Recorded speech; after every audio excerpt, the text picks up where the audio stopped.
Okay. So it is, I am just blown away by just everyone who has joined us today, Dr. Carrillo, Dr. Rios, the HSHPS family, and now handing it over to another distinguished colleague, our Dr. Carrie Byington, who serves as Executive Vice President of the University of California Health. Dr. Byington oversees the University of California's Health Enterprise and a professor of pediatrics at the University of California, San Francisco. In her role as EVP, Dr. Byington leads the country's largest public academic healthcare system. UC's health delivery and education enterprise is comprised of 6 academic health centers, which includes 12 hospitals and 20 health science schools, many of which are ranked amongst the country's best. Dr. Byington, a truly spectacular and impressive career, and I want to thank you for spending this time with us. You can find a more detailed description of her bio within the program that was sent out by Donald. Without further ado, Dr. Byington. JP, thank you very much. It's really a pleasure to be with everyone today and to see so many colleagues from around the country. I am honored to host this panel, to moderate this panel. I was one of those deans in 2019. My own leadership journey has continued to where I am today at the University of California. And I will share with this group that I am a finalist for the presidency of the University of Utah. If I am selected for that role next week, I believe I will be the first LHS Plus president of any AAU institution. So I'm hopeful. We'll see. We'll see what happens. But today I'm joined by 3 wonderful deans that will talk about their experiences. First by Olga Rodriguez de Arzola, who is Dean of Medicine at the Ponce Health Sciences University. Second, Jose Manuel de la Rosa, Vice President for Outreach and Community Engagement at Texas Tech, University Health Science Center in El Paso. And then finally, Pedro Joe Greer, who is the founding dean of the Rosemont University College of Medicine. Today, we really want to focus on 3 areas. First is... Ma'am, I need the computer number. First is to describe the trajectory to deanship. We know that it may be a different trajectory than what is traditional in the field. We also want to hear from them about the skills that they feel are important for developing into a leadership position, including being dean, and how these skills can be developed. And then why? Why do we want to be a dean? What is the driver for being a dean? So I'm going to start first with Dr. Rodriguez de Arzola from Ponce to tell us a little bit about her story. Good morning, everybody. As Dr. Brighton just mentioned, I'm Dean of the School of Medicine at Ponce Health Sciences University, and also professor of pediatrics, and also very happy and excited by the invitation from LMSA to participate in this panel and be able to share my experience as dean at my medical school. Basically, in terms of my track to become a dean, I think it's very interesting. But once I finished pediatrics, I'm an alumni of the University of Puerto Rico system, both medical school and residency program. And I remember when I finished my pediatric training, my dream job was to be part of academic health center or work in a medical school. So I moved to Ponce. And at that time, there weren't opportunities in the current school in Ponce School of Medicine at that time. And I worked for 8 years in private practice plus a clinic where we took care of students patients with disabilities. 8 years after being in that job, I was called in by a residency program director of the pediatric program in Ponce to join in as a faculty member. And wow, that was my dream job. So I said immediately yes. It was very interesting too, because I would say 6 months after my participation as faculty of the press for the residency program, I was invited by the program director to be her assistant program director. And then 6 months afterwards, I became the DIO, GME director, and transitional year residency program director. So basically, I think that my leadership skills and interest in academia helped me a lot in growing so rapidly within the academic system. Just to summarize my trajectory, it was very few years afterwards that I was offered also to participate as a coordinator for one of the courses in the medical school, which I thought it would be very interesting. It was the clinical skills course that I did for close to 3 years. Before there was, at that time, there was an opportunity because there was a vacancy in the Department of Pediatrics. And I applied to that opportunity.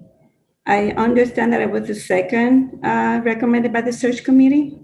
And eventually the first person selected did not accept the position. So I was offered by the dean, and I was able to become the dean of pediatrics at my school. That was an awesome opportunity that gave me the opportunity to be part of the group of people that met with the dean every week and learn a lot about the medical school. 2 years afterwards, the associate dean of the school stepped down. She wanted to do other things. And the dean just came to me and asked me if I would accept the position of associate dean. And I was impressed because he didn't do a search. He just came to me and said, Olga, I want you to do this. And I said, yes, of course, I'm interested. So I did that job for 9 years within our medical school. All of a sudden, I had the opportunity to apply to ELAM. I don't know if a lot of you know about this, but ELAM is an executive leadership for academic medicine for women training. And I was able to convince my dean to recommend me and sponsor the training. And he did because he knew, I think, that I was doing a good job within the school. And I was accepted, which was, this is a very competitive application. And I was very excited of being provided the opportunity to do ELAM. And it was a great opportunity for me. And that same year when I was doing my training, the dean of the school resigned. And the board came to me in my institution at that time. The dean and the president were the same person. So the board of the university came to me and asked me to accept the position of interim president and dean. I was a little bit hesitant at that time because I wanted to complete ELAM, but I spoke with my mentors in ELAM, and they said, no worries, please accept it. That's a goal of ELAM, just to allow our alumni to enter leadership, important leadership positions within the medical schools, and we'll help you to finish the training. And they did, and I did. And I complied with all of my requirements in ELAM, and I did accept and jumped in as the interim president and dean of the institution. The board said it was going to be for 6 months, for many, many reasons that we'll not discuss here because of time. I was there for 2.5 years. Eventually, we had a change in ownership in the institution, and the new president, when he came in, he asked me to stay as the dean of the School of Medicine. So I've been as dean for 9 years, and I hope to continue to be here for a couple of years more. And so basically that has been my trajectory. I would say that it's a typical one in the sense that I went through from chair to dean, associate dean, and then to dean. But at the same time, it happened in a way in which I didn't go through search committees at least for the associate deanship and the deanship. That was a little bit that's a little bit different from what happens in most institutions in the U.S. and even in Puerto Rico. So it's like being in the right place at the right time and with the right people that trust you and appreciate what you're doing. So basically that's my trajectory, Carrie.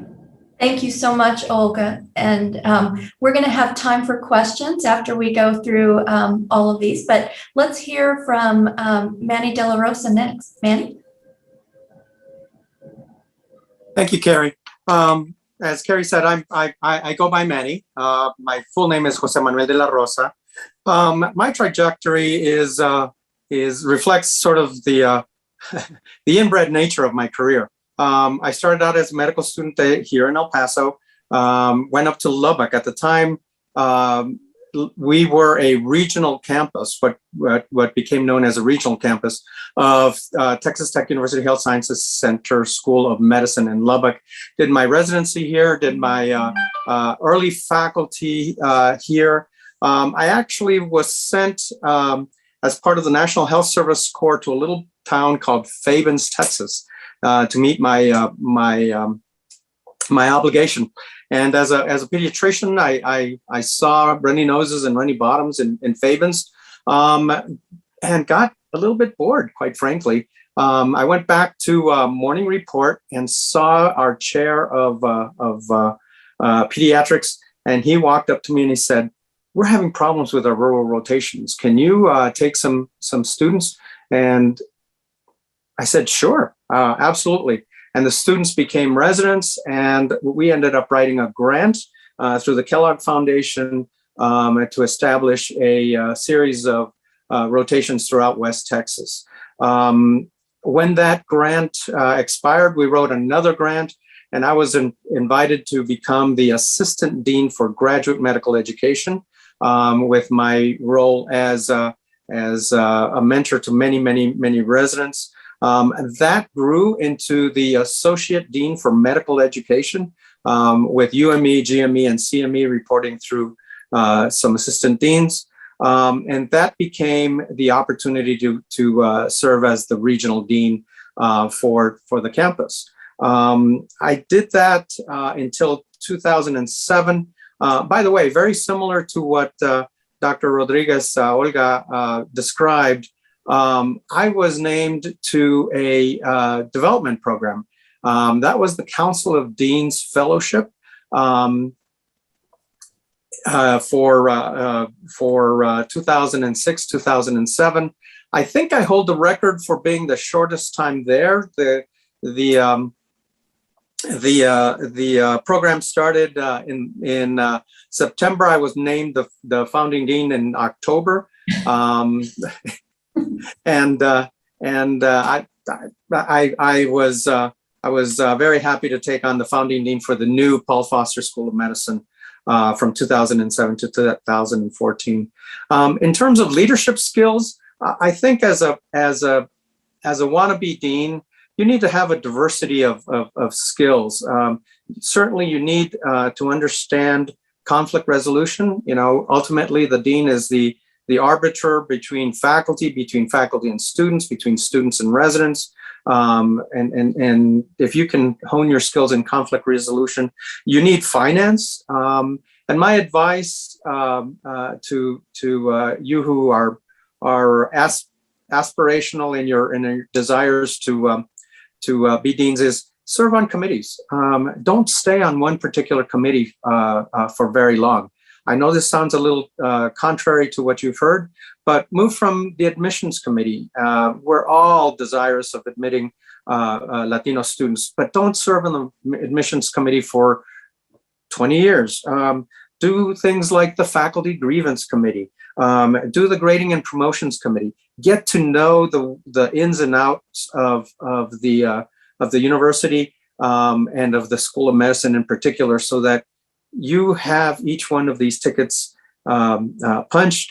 As people begin to notice your excellence in those committees, people will begin to nominate you for leadership positions, whether it's an assistant deanship or a Council of Deans fellowship or ELAM.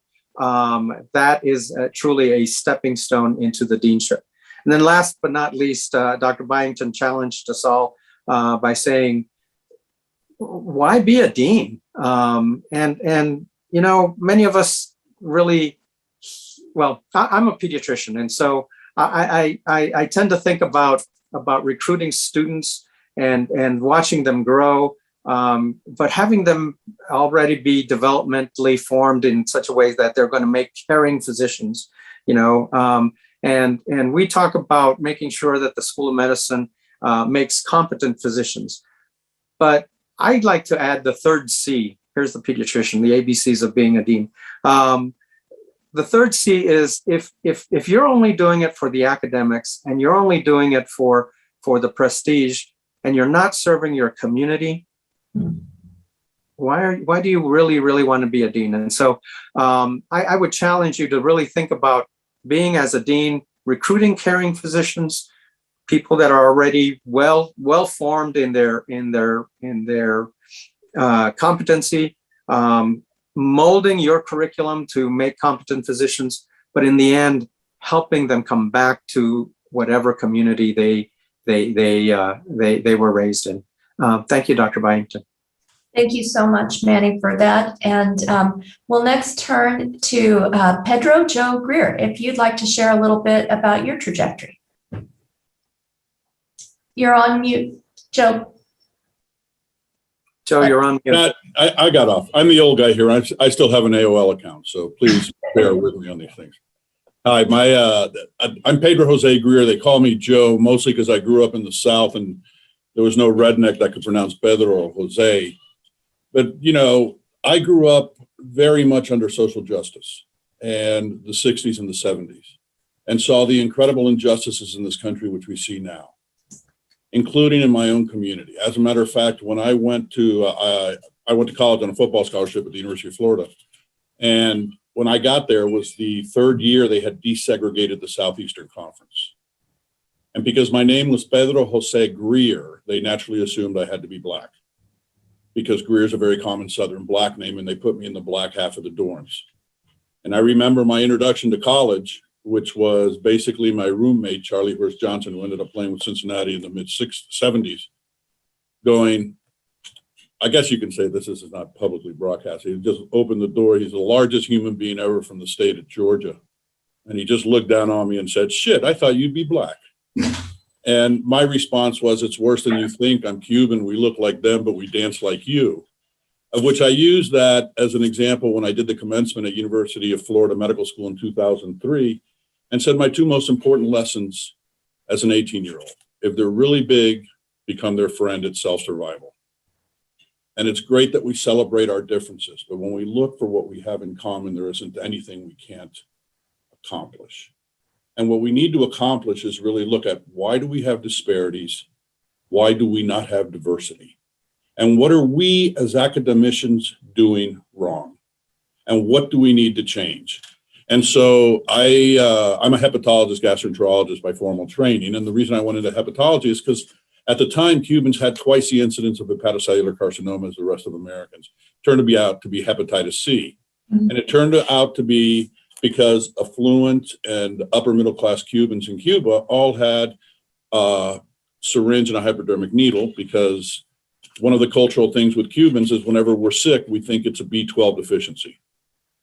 So we're constantly giving B12 and vaccinations. But at the time, they would boil the syringe and the needle in hot water for 10 minutes, which would kill everything but what we called non-A, non-B at the time, which turned out to be C. So this came into my attention with the issues of social determinants. When I was in medical school, my little sister then was driving to see me to spend her 18th birthday with me, and she never made it. She was killed in a car accident. Now, being the only male in a Hispanic family, an immigrant family, you have a specific role, as particularly back in the 60s and 70s, taking care of your sisters. And the way I dealt with that was by saying I never wanted to see anybody, if I ever got to graduate, die or suffer alone. Well, when I graduated from med school, what happens? But by the way, let me qualify this by saying I'm one of 4 Cuban Democrats. We meet in a phone booth on 8th Street. It's very, very quiet. And at the time it was Reagan, with a recession, cocaine flooding the streets of South Florida, HIV. So having said that, one of my first cases was a man dying of pulmonary tuberculosis, miliary TB for that matter. And he turned out to be homeless. And I was introduced to the world of homelessness back in 1983. From there, I started clinics for the homeless and for undocumented aliens because we didn't have a good public health system in Dade County. Went right through my training, went on to faculty. Got a big Kellogg, $4 million Kellogg grant to study health policy and improve the policy of South Florida. I did a fund flow analysis of the Public Health Trust, and there was a lot of unethical and irregular things in the report that I had hired the RAND Corporation to do, which eventually I became a trustee at RAND, and I chaired their board for policy PhD in policy analysis. And I was taken into the dean's office and asked not to publish the paper, which had scientific rigor. I thought that was inappropriate. And he asked me what I wanted to do. And I said, I resign. So I got home. My wife asked me, how was my day? I said, I'm free tomorrow. And I went into practice with my father. I maintained a voluntary faculty affiliation, and my work with RAND maintained me with research, and particularly going into research on population health and looking at social determinants as to why we had so many injustices in this country and how do we change it. And about 18 years ago, I had a very, very successful practice that we grew into various states and sold to an equity company. But I went to my wife and I said, I've never made so much money and I've never been so unhappy. There's something wrong with my profession. There's something wrong with this country. What can I do to change it? Well, at that time, I said, I have two options. I can go into the industry and they'll eat me for breakfast. I have no MBA. Or I can try and change medical education. And lo and behold, FIU, Florida International University, was started, and I was hired as one of the founding faculty there. So we had the opportunity to really turn medical education on its side. And the way I saw that was, we don't teach social determinants of health, which are 80 to 90% of the causes of disease. So I wanted to become a medical school that was not community engaged. I wanted us to be community dependent. So we started a program there called the Neighborhood Health Program.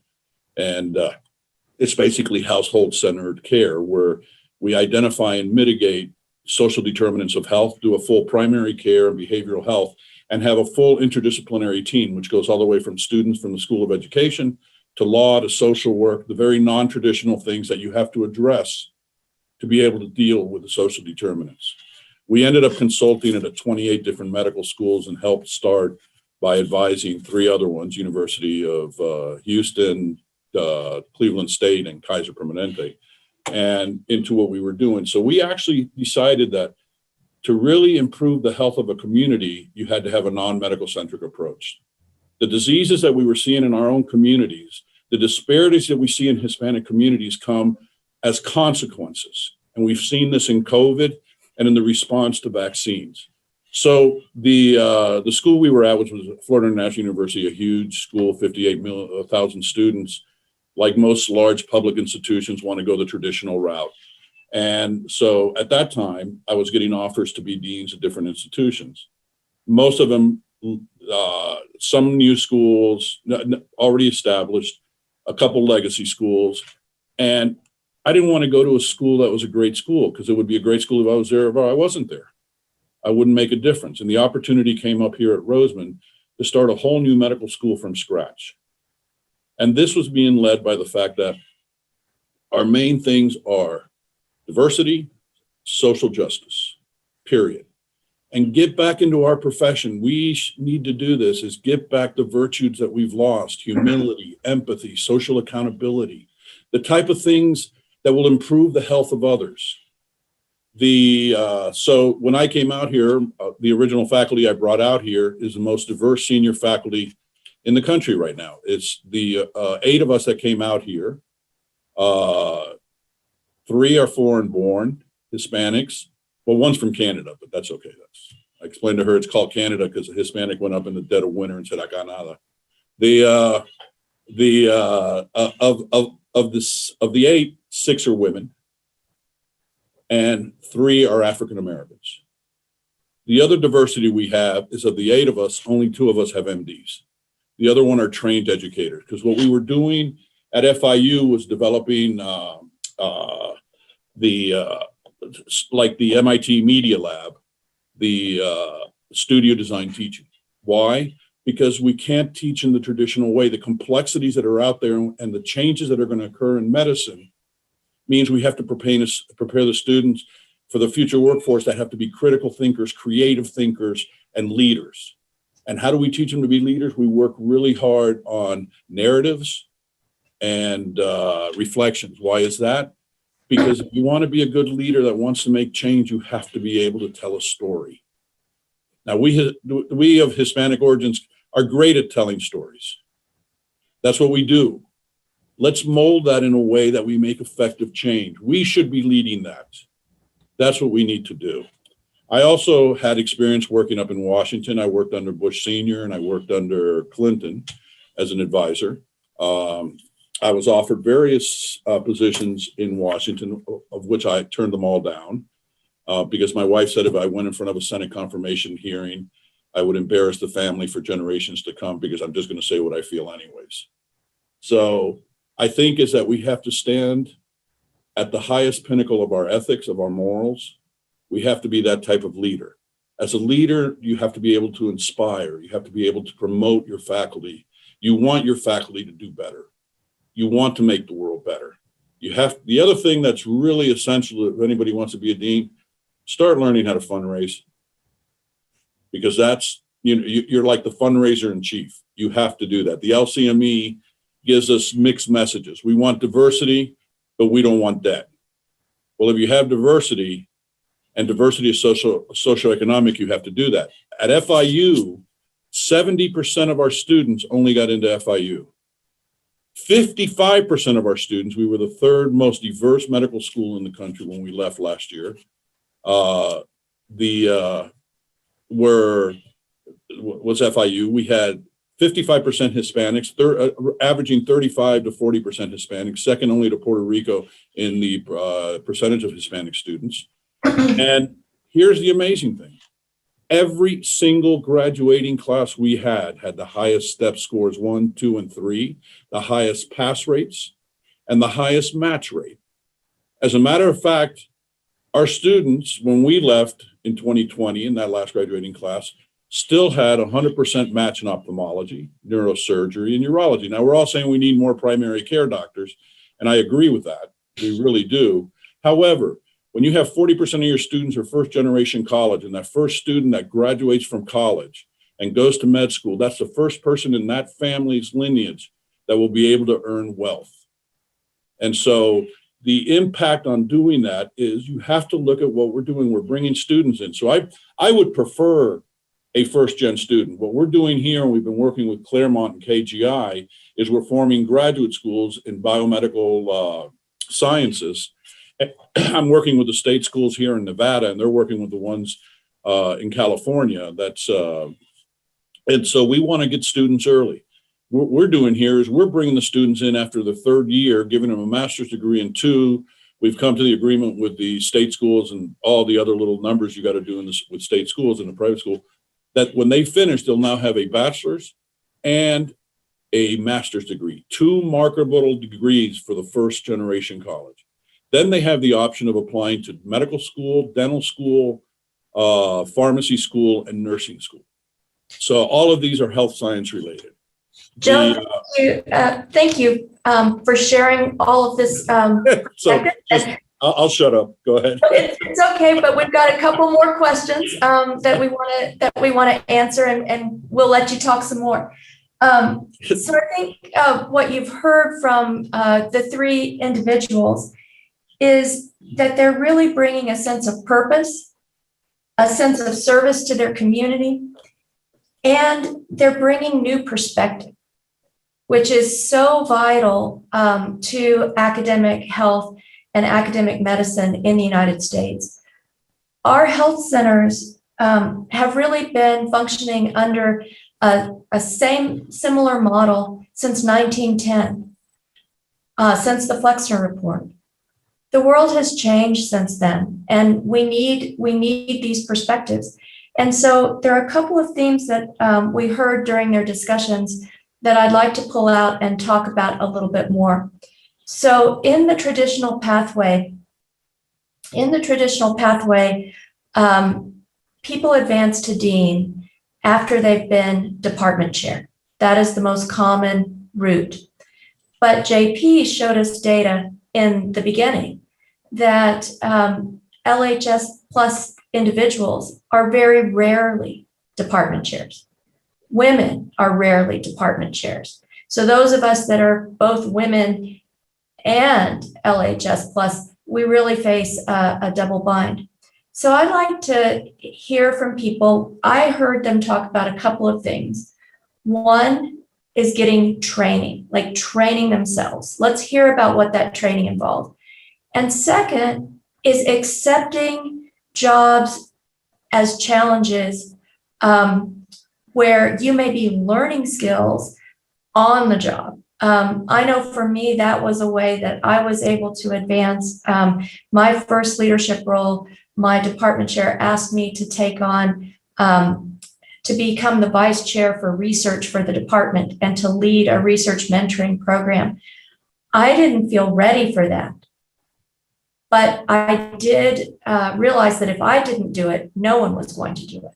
So maybe let's start back with Olga, and then we'll go to Manny and Joe.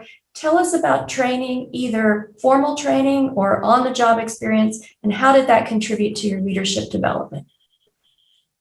Yeah, of course. I just mentioned ELM as one of the key training programs for me while I was on preparation for the deanship role. But I also want to mention, and Manny already mentioned committees, but within committees, one of the ones that you have to strongly consider are those related to accreditation. Mm-hmm. I learned a lot from leading the faculty committee for the Middle States Commission on Higher Education, self-study in an institution, and also from the self-studies related to the Liaison Committee on Medical Education, LCME.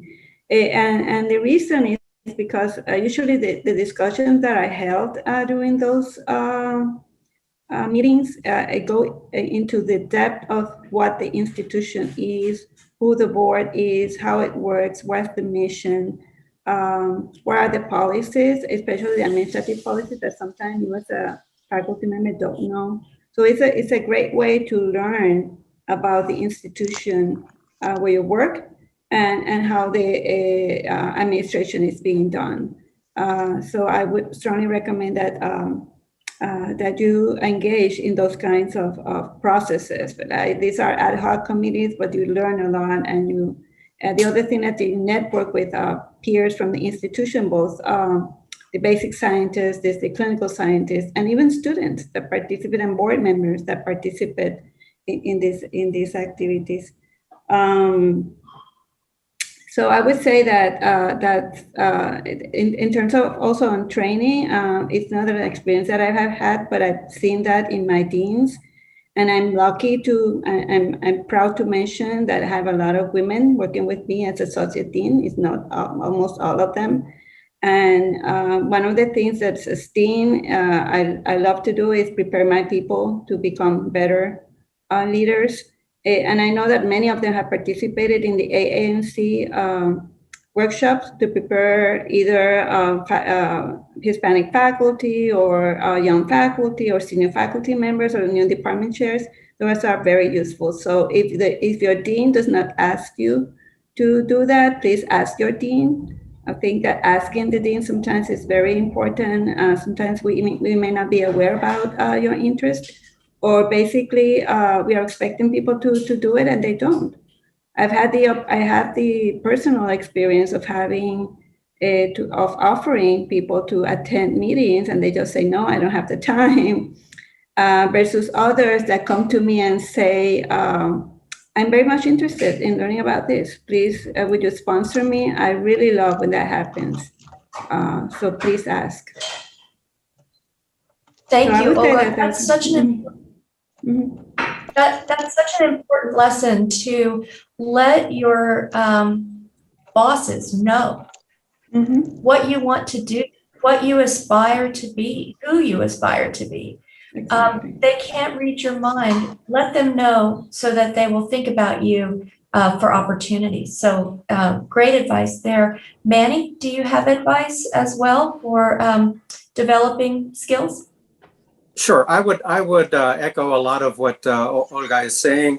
Don't be afraid to say yes. Don't be afraid to volunteer. Take on the dirty jobs. Nobody really likes to serve on the faculty grievance committee, okay?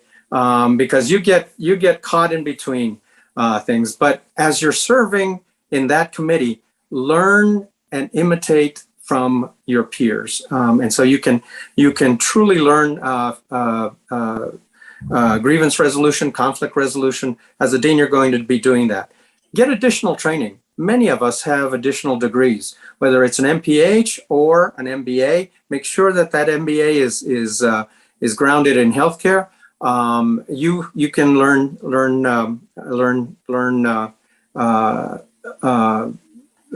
different theories of finance as well. And then, as people have said, and in particular, Carrie highlighted it, adult learning theory says that the best way to learn something is on the job, because you have to use those skills. You have to come back and be able to do that. And then, last but not least, it's not necessarily a skill that is highlighted by deans or search committees, but for those of us who served in Vietnam, Joe, leave the ladder down. Again, I'm going to be Hispanic. I'm going to talk about bringing people onto the helicopter. If you were stranded out there, a helicopter would come get you, and they'd throw down this ladder, and the idea would be to get your butt on the helicopter as fast as possible. And the natural reaction is to pull up the ladder behind you and tell the flight surgeon, get us out of here and rescue. But fighting against that, you would drop the ladder down because your colleagues may still be down there. And that's a great metaphor for making sure that you grow your own pathway. At the Paul Foster School of Medicine, we really thought that the curriculum was a little bit behind the times. And so we grew our own curriculum and we grew our own program. And to this day, I'll give Joe the credit. We're probably the third most diverse faculty, the third most diverse in terms of students. We have 30% Hispanic. But in summary, don't be afraid to say yes. Volunteer for the dirty jobs. Look for those leadership programs, whether it's the ELAM, the Council of Deans. Look to volunteer to be on the LCME. LCME looks for people consistently, whether it's through the AAMC or through the AMA. It's a lot of work, but if you want to be a dean, you need that varied background. Thank you, Carrie. Thank you so much, Manny. And I know, Joe, you have had a lot of unique experiences, particularly being with the RAND Corporation or serving on different boards. How have these helped to increase your leadership skills, and how do you bring that to academics? First of all, Manny and Olga, your comments are incredibly important, and thank you very much. And Manny, thank you for serving. They were important. If you can have the opportunity to sit on an outside board, do that. See how the rest of the world works. Get the word out. We tend to live in a silo in healthcare.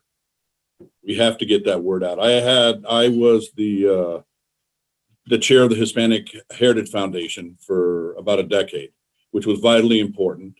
There you get to meet a lot of other people, and you also learn how to fundraise. This is a foundation. And Tony Tijerino, who we hired and runs it now, is a spectacular individual. He is a Nicaraguan American, and we lured him away from Nike to come into the foundation. He's been there now, for goodness sakes, for about 20 years, and he's just done a spectacular job. I eventually also sat on Dr. Pepper 7-Up, and then Mellon Bank until it merged with the Bank of New York.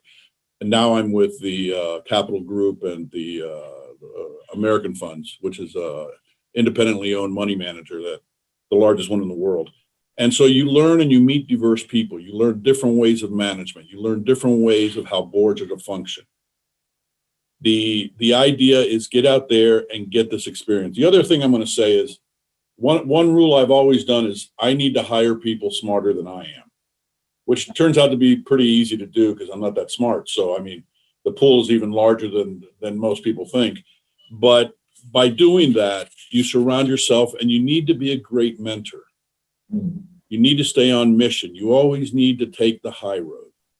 No matter what happens, if you're the leader of an organization, you have to take the high road, especially if you are underrepresented minority like we are. And why is that? Because somebody paved the road for us. And we got to make sure that road stays paved. And we have to be above anybody else. And if that means we have to work twice as hard, we work twice as hard. And we work twice as hard because A, it's a good work ethic. And B, it's because that's what we're supposed to do if you want to make change. And we are all, everybody listening and us here on the panel, we're all in positions to make change. Even if it's a small change, change has to come. Why is that? For goodness sakes, we know the disparities. I was working in the Bush Senior administration when we had the very first report ever on minority health. That was 1985. That was Lou Sullivan, who was the then Secretary of HHS. And I remember at one time, and Dr. Sullivan was the very first one to say we need more minority students in medical schools. And then he finished it off by saying to work in minority areas.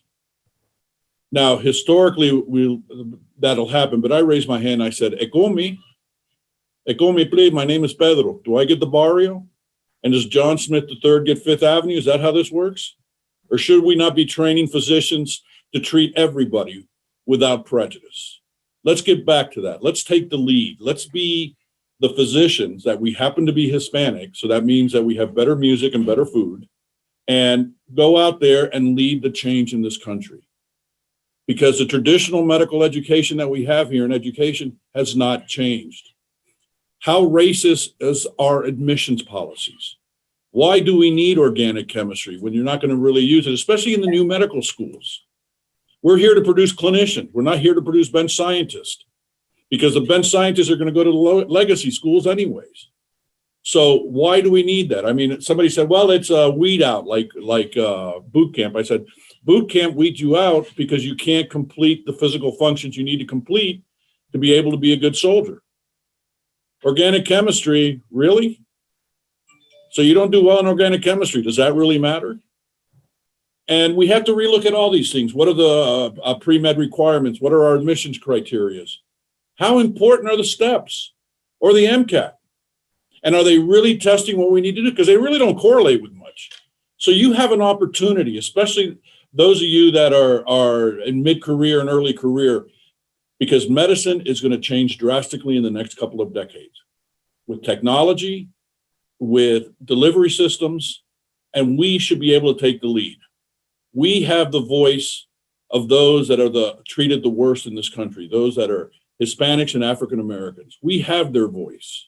Let's listen to them, and let's develop programs that can really produce a physician for the future. And all of you have the potential to be a dean. The question is, do you really want to be a dean? You know, and why? Thank you. Yeah, Joe, thank you for that. Those are such great lessons, and you've had amazing experiences, and you ask the questions that we need to be asking. I, for one, who had to take organic chemistry twice, I stand before you, and I have tried to rid organic chemistry as a requirement at every institution where I have ever been. But anyway, I also want to just say that sometimes these opportunities for development don't have to be external. They can be in your own institution. I always credit the pediatric financial administrator as the person who taught me to understand the books and to understand money. You do have to understand money, where it comes from, how it's spent, how it's accounted for. And it was that financial administrator who really helped me grow. Your own institution's human resources may have development opportunities for you, for managing teams, for learning how to have critical conversations, for negotiation, all of these skills that are really important. You may be able to find them at your home institution for free. And then I'm going to say the best thing that I ever did that was outside the realm of medicine was get a graduate certificate in conflict mediation. It was a 1-year program. I had a choice to do an MBA or to do the conflict mediation. And I have to say, I'm very, very pleased with the choice, because conflict mediation is something that happens absolutely every day. And I feel like the on-the-job training with budgets, I can keep up with my CFO. And so I give that little bit of advice. So Joe also really put us on a path of why be a dean. And so I'd like, as we kind of sum up our 3 questions, for Olga, Manny, and Joe again to say, why is it important to be a dean? And then JP, I think we'll open it up to questions from the floor. So Olga, we'll start with you. Tell me, why is it important to be a dean? Yeah, in our case, in our own perspective, in Puerto Rico, we're having a big issue with brain drain. So we're having a lot of physicians leaving the island for better opportunities in the US. So being in Puerto Rico, training new physicians to provide the healthcare that our people need is very important for me. So it's like a great community responsibility and achievement. So I feel that it's important that it's been well done. Also, that's the main thing that drives me in my role of being a dean. And also the opportunity, as many of my peer colleagues here have shared. Okay, we are providing additional opportunities or enhancing the opportunities of students from underserved areas, first-generation medical students, candidates, to and of course Hispanic physicians to do the training in our institution, to allow them to come in, get a high quality medical education, and be the future physicians for our population, both in the island as in the mainland.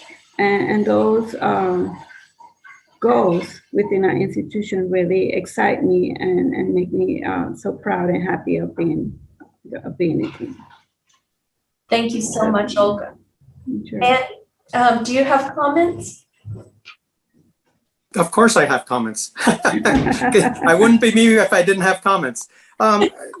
Just to sort of highlight, I think it's important to be a dean, to contribute to all communities, whether that's your home community by providing Hispanic physicians, or your academic community. The point that JP made at the opening is impressive. There are so few of us who have served as deans or who are serving as deans, but we can influence policy, and we can be that disruptive influence at the national level. People listen to the dean, and whether it's to serve your home community by establishing mentoring programs down into the schools and elevating the quality of the schools, or becoming a disruptor at whether it's at the AMA or at the AAMC, that's why you want to be a dean. You have to challenge yourself, you have to push yourself, but it is very, very, very worthwhile to serve your community. And then lastly, to serve those who will follow you. I have the honor and the privilege of having mentored 3 people in our faculty who have become deans elsewhere. That is a disruptive influence. That is a change of the future. Leaving the academic ladder down so that you can change the future. That's why you want to be a dean. Thank you so much, Manny. That's incredible. What a legacy. 3 additional deans. Amazing. All right, Joe, the last word before we answer questions. First of all, I concur 100% with what Olga and Manny said. And I think their advice is invaluable. And Olga made a point also of our responsibility to the local community that we have and how to improve that. I personally feel that NIH should not be granting research dollars to medical institutions unless they have shown a decrease in disparities in the communities that surround them. And where you see some of the biggest racial disruptions in this country occurred where you had anchor institutions, Ferguson and St. Louis, where you have two great universities there, Washington and, God, I forgot the name of the other one. But anyways, Baltimore with Hopkins and University of Maryland and all that. So we as institutions have to do that. But I concur 100% with what they both said. We're here to mentor, we're here to promote, we're here to make change. And the one advice I give is as you go forward, because I remember during health reform under Clinton when I was up there, it was everybody knew we needed to make change in healthcare except what I'm doing, because I'm doing it right. Everybody else is doing it wrong. So we need to change, but they need to change, not me. Look at ourselves, look at our institutions, look at our academic process. What are we doing wrong? And take the bull by the horns and say, let's fix it and let's make it right. And, you know, with all of you that are leaders now and future deans and presidents, Carrie, the world is ours to make better. By the way, our university has a campus up in South Jordan near Salt Lake City. That's where our dental school is. But that you have that opportunity. Don't ever forget that. The world is here for you to make better. Wise words. And I think that's why we all persist in these institutions, because we see the change that we can make, sometimes small, sometimes big. But we need to persist and open those doors. So JP, I think we're time for questions and happy to take them. And maybe people can just type them, or do you want to ask them? I think you did. Thank you so much, Dr. Byington, Dr. Rodriguez, Dr. Greer, and Dr. De La Rosa. So incredible group. Please pose questions, right? This is a really unique opportunity to pose questions and comments to our distinguished leaders. Pose them in the chat box, or if you feel comfortable, unmute yourself. If you pose them in the chat box, then Dr. Byington can go through them. I know one of the things that I'll just mention is 12 point. Well, I think you've noticed that we'll be searching for a new dean at the University of New Mexico School of Medicine. So when Dr. Greer and everyone said, oh, we all need to step in and become deans, I'm expecting that a lot of applications are going to come from this cohort or your friends and colleagues across the country. I would be heartbroken if there are not a lot of applications. But 12.8% of inhabitants in the US 5 years and older speak Spanish at home. In the state of New Mexico, 28% speak Spanish. Many of your schools, I know Dr. Rodriguez and Dr. De La Rosa, you have created medical schools that teach in English and Spanish. For me, I wish I had that. Can you talk to how you were able to influence that process as deans of schools? Sure, JP. Just a correction. The Paul Foster School of Medicine in El Paso doesn't teach in Spanish. We teach Spanish. It's not medical Spanish. Every medical student has to attend a Spanish course and demonstrate a doubling of proficiency from their entry as they go through the program. And so it applies to people who grew up speaking Spanish or people who have never heard Spanish in their life, because we believe that the language of the future, in order to serve all populations, is Spanish, not Mandarin, Spanish. We were able to introduce that as part of our curriculum. It was controversial. It was disruptive. We had to challenge LCME a little bit because you don't really think of medical Spanish as a requirement to graduate. Every school has a medical Spanish option. We have a Spanish, both conversational and medical, requirement for graduation. Disruptive influence. Thank you, JP. Excellent point, Manny. And I actually learned about that when I was in Texas, and I brought it to Texas A&M. So now Texas A&M has a requirement as well. So again, your influence extends. I see a great question here that needs to be addressed. So how do you share your leadership aspirations, I'm assuming with your boss, in a non-threatening manner? How do you prevent being perceived as ambitious or competitive? So any advice there? If somebody is, if somebody, yeah, I'm sorry, go ahead, Joe, go ahead. no, I was going to say, if you're willing not to take the credit, there isn't anything you can't accomplish. And those in power will know it was you. And it also shows collaboration. Listen, the game of medicine and deanship is a very political game. Let's just be honest. And I'm Cuban, I'm Irish, I'm Catholic, I'm a physician, and I'm an academic. The 5 most political entities that could exist in the history of this world. So you have to learn how to manage people. And, you have to learn how to get a group to not only believe in what you're saying, but make it part of them. And that's how you get this across and go without that. Great. And I think that you can let people know your aspirations in a very positive way.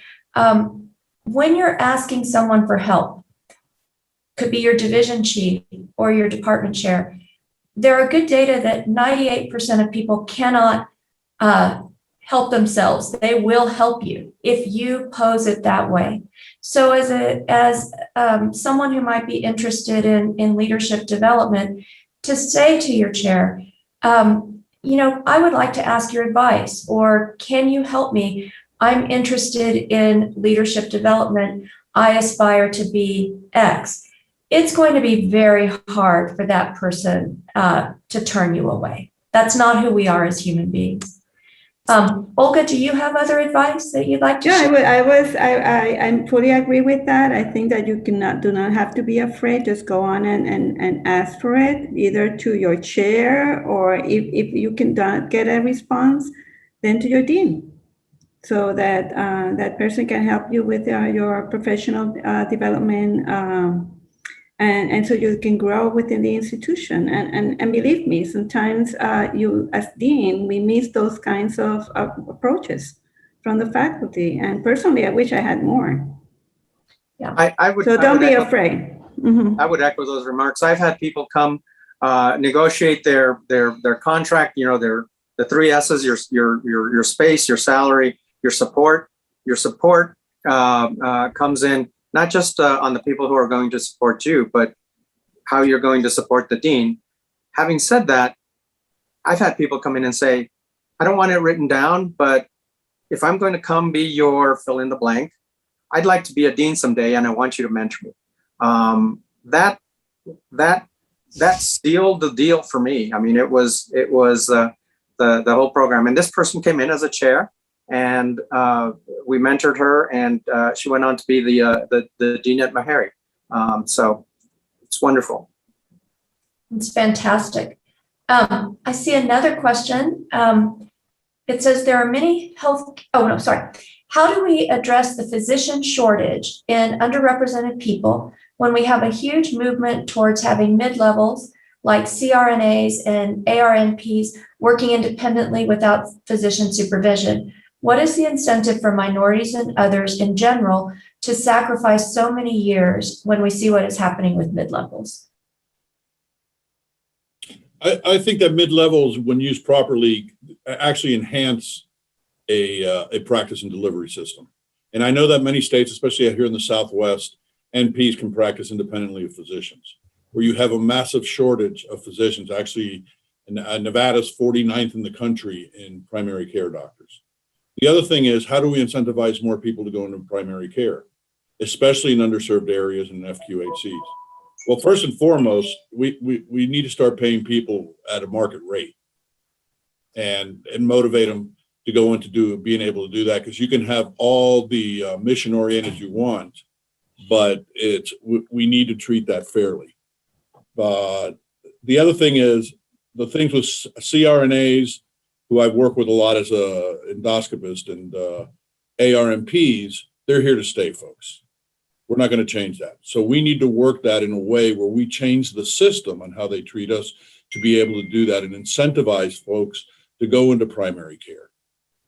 I mean, one thing that I can see is, why is it that if somebody's going to dedicate their life to working in an FQHC, why are we not paying for the entire medical school? Yeah. Why are we not doing that? Those are the disruptive ideas that I think we need to put on the table. And many of us work with state institutions that run Medicaid, Medi-Cal programs. There needs to be a direct link to those programs, staffing those programs, the outcomes of patients in those programs, to the funding of our students. Manny, I'm sorry. I'm an old educator, and my solution to everything is education. So this problem can be solved by educating. The physician needs to be the leader of the team, absolutely, without question. The way you get that is to educate some of our younger physicians and our legislators as to the differences in training between nurse practitioners, physician assistants, and I use the word assistants, recognizing that they just changed their name to associates, and showing the difference between what a residency in medicine does versus what the training is for a nurse practitioner and a physician assistant. If you compare the number of hours that are required in order to graduate from a residency versus the number of hours that are requested from any of the mid-level practitioners, it's an incredible difference. It's a quantum leap in difference. The other thing that we need to educate our young people is recognizing what a distinct honor it is to be a physician. We've lost that ability to crow and beat our chest about being physicians, not being healthcare providers. Never use that word. We are not simply health providers. We are physicians. We have a calling, we have a mission, and we have a vocation to provide healthcare. We are not providers of services. We are not a commodity. We are physician leaders. Anyway, education. Sorry, I get a little passionate sometimes. Thank you, Manny. There's another question here, and it's an important one, and it speaks to trust. And so I think that this is the forum where we really should be able to share these kinds of questions. If you don't trust your dean or leadership, is it acceptable to reach out to others outside of the institution? Who would like to answer that? Yes. No doubt. Yes. I sent you, I put on the chat thing my email and my cell phone number of anybody, at least, I'm probably the least of the four here that you would want to contact, but if you want to, I'd be more than happy to, Olga, did you have something to say? Oh yeah, it's usually the supervisor or the dean, which can be the provost or the president of the institution. I think that that would be the way to do it. But before that, I think that many institutions allow for evaluations by the faculty of their leadership. And if there's a survey out to faculty, take the opportunity and say it. Okay, sometimes I see that you survey the faculty and many few of them respond. So take this seriously and take the opportunity of writing it down, and not necessarily say I don't like the dean. It's just give issues, also positive comments about how the dean can improve what's happening and how that be improved. And I'm sure that both the dean and the administration are going to understand that there are issues that have to be resolved, whatever it is. So if it's trust, well. You may have a way to say it, depending on what disturbs you and why you don't trust. There's finances. Well, let's look into the finances of the institution, and we would like to see them as faculty members, something like that. Yeah. Okay.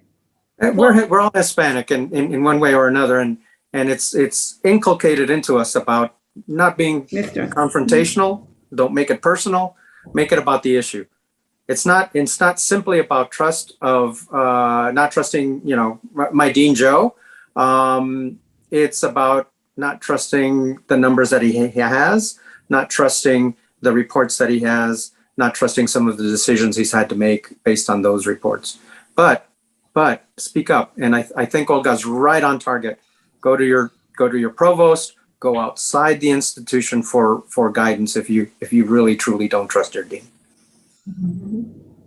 And it speaks to even this venue and networking, identifying peers and leaders outside of your institution who could help you objectively look at a situation and suggest solutions. I have found that most issues that come up are not specific to an organization, but occur again and again across different institutions. The next question that I see is, as the population of Latinos continues to grow as the largest minority, what is the role of Latino deans in influencing deans of other schools to amplify their effect on medical education? Maybe you all can speak about your work or your roles at the AAMC.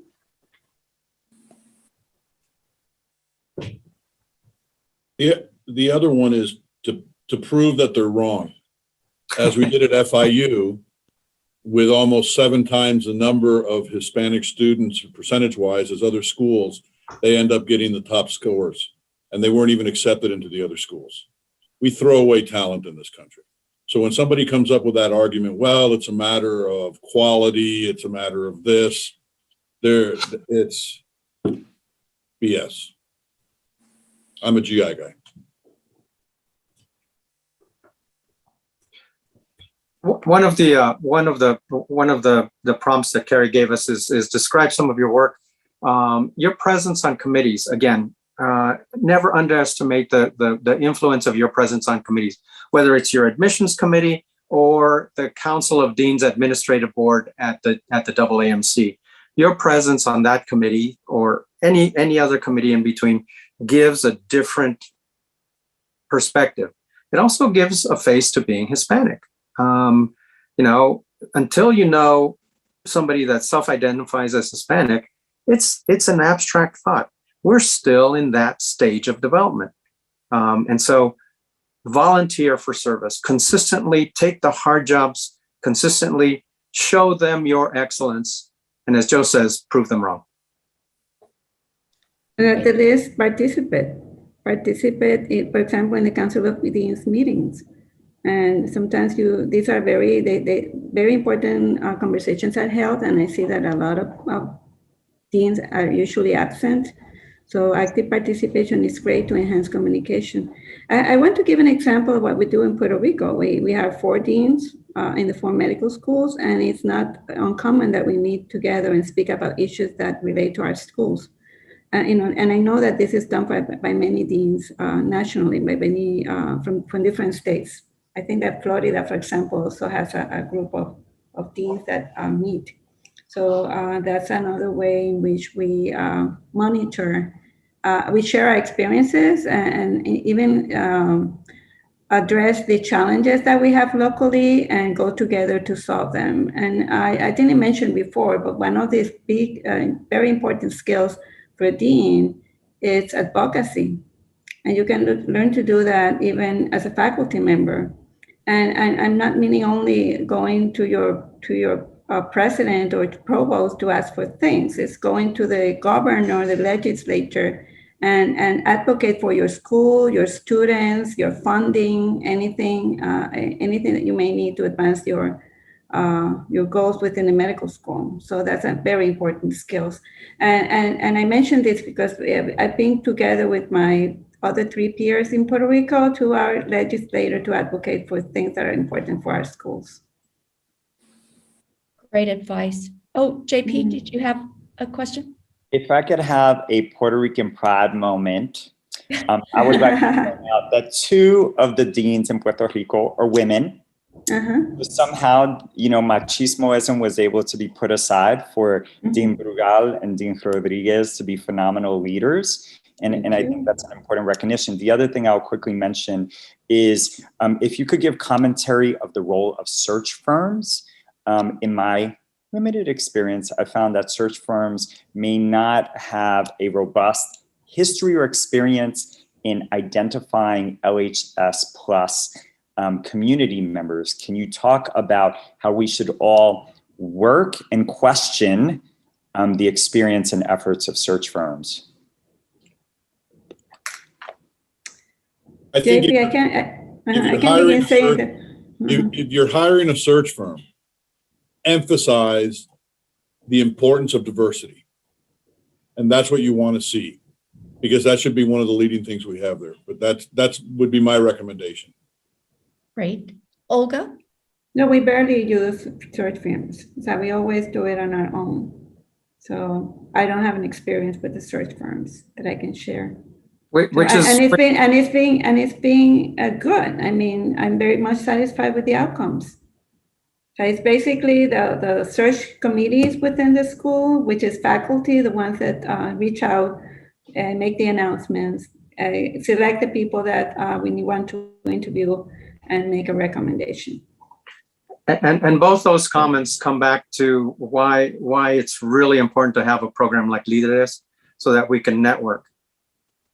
Many deans get called and asked, do you have a colleague who would be interested in fill in the blank, a deanship, a department chair, a vice president position, and that's code for. Are you interested? Are you interested? Yeah. If you're not interested, always end the conversation by saying, I can't move, but I have this friend who I've known for years and years, and read them the list. Our colleagues in the minority affairs section do that very, very, very well. And we need to do that in terms of both internal searches and external searches. Because if you recommend somebody, that search firm is going to earn their money by making the contact. If you recommend somebody, the chair of that search committee, even if it's an internal search committee without search firms, they're going to go and talk to somebody. And so influence, leave the ladder down, keep the road paved, whatever metaphor you want to use. But remember, Hispanics are here to make a difference. Hispanics are here, and I apologize for using Hispanics. I'm showing my age.